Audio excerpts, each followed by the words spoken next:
ही महत्त्वाची गोष्ट आहे. म्हणून आता सांगतात, काही लोक श्रवण करतात, पण श्रवण करणाऱ्यामध्ये असं सांगितलं की त्यांचं आणि सर्व मार्गी निंदा सांडोनी. आता जो पुरुष आहे श्रवण करणारा, तो काय करतो? आता आपण ऐकतो, पण ऐकताना त्या वक्त्याला चांगलं सांगताच येत नाही. त्यांनी सांगितलेलं चुकीचंच सांगितलं, अपुरं सांगितलं, पूर्वी सांगितल्याच्या पुढं विरोधी, त्याला काय म्हणतो आपण, पूर्वापर विरोध दोषच आला. जसं सांगतो तसं त्याचं आचरण नाही. अशा प्रकारचे त्याच्याविषयीच जे काही टीकास्त्र, तर ते या ठिकाणी करायचं नाही. श्रवण करणारा पुरुषाने सर्व मार्गी निंदा सांडोनी. सर्व मार्गी, आता हा शब्द आहे ना, हा त्याला काय म्हणतो आपण, बहुआयामी असा शब्द आहे. या ठिकाणी लागत नाही हा शब्द. सर्व मार्गी निंदा सांडोनी म्हणजे काय? सर्व मार्गाची निंदा टाकायची म्हणजे सांडायची. याचा अर्थ ह्या गीतेमध्ये अनेक मार्ग चाललेले आहेत. आपल्याला जो अनुकूल एक मार्ग आहे तो घ्यावा आपल्या अधिकारानुरूप आणि त्याचा अनुष्ठानात प्रवृत्त व्हावं.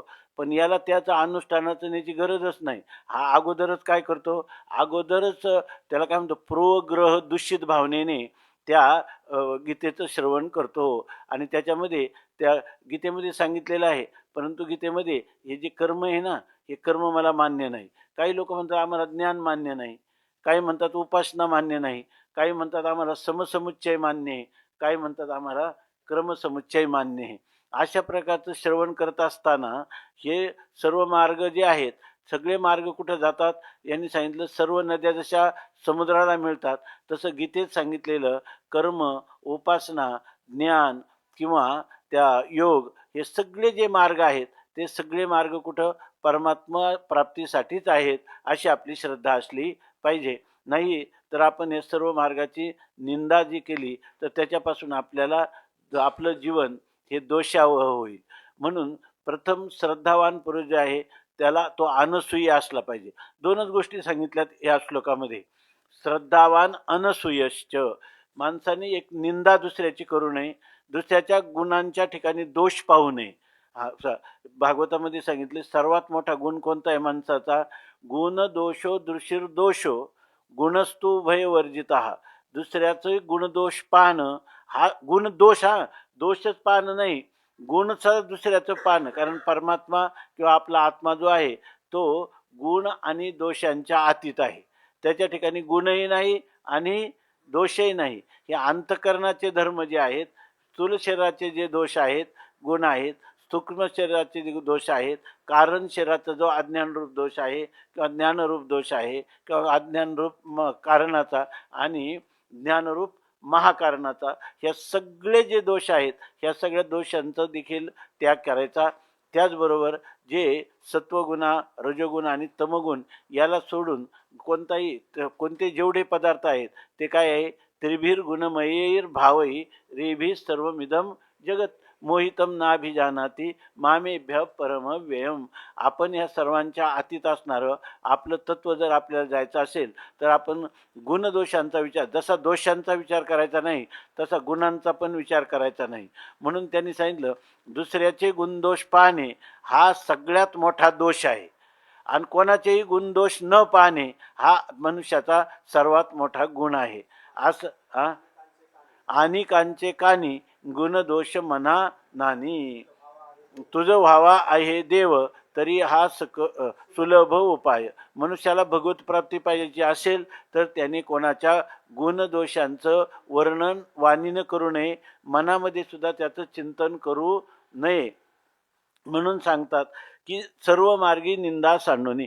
गीतेमध्ये असणारे जे काही मार्ग आहेत त्या सर्व मार्गाविषयी काही मनुष्याने अंतःकरणात निंदेची किंवा त्याच्याविषयी दोष आहेत अशा प्रकारची भावना करू नये, सांडोनी तिचा त्याग करावा.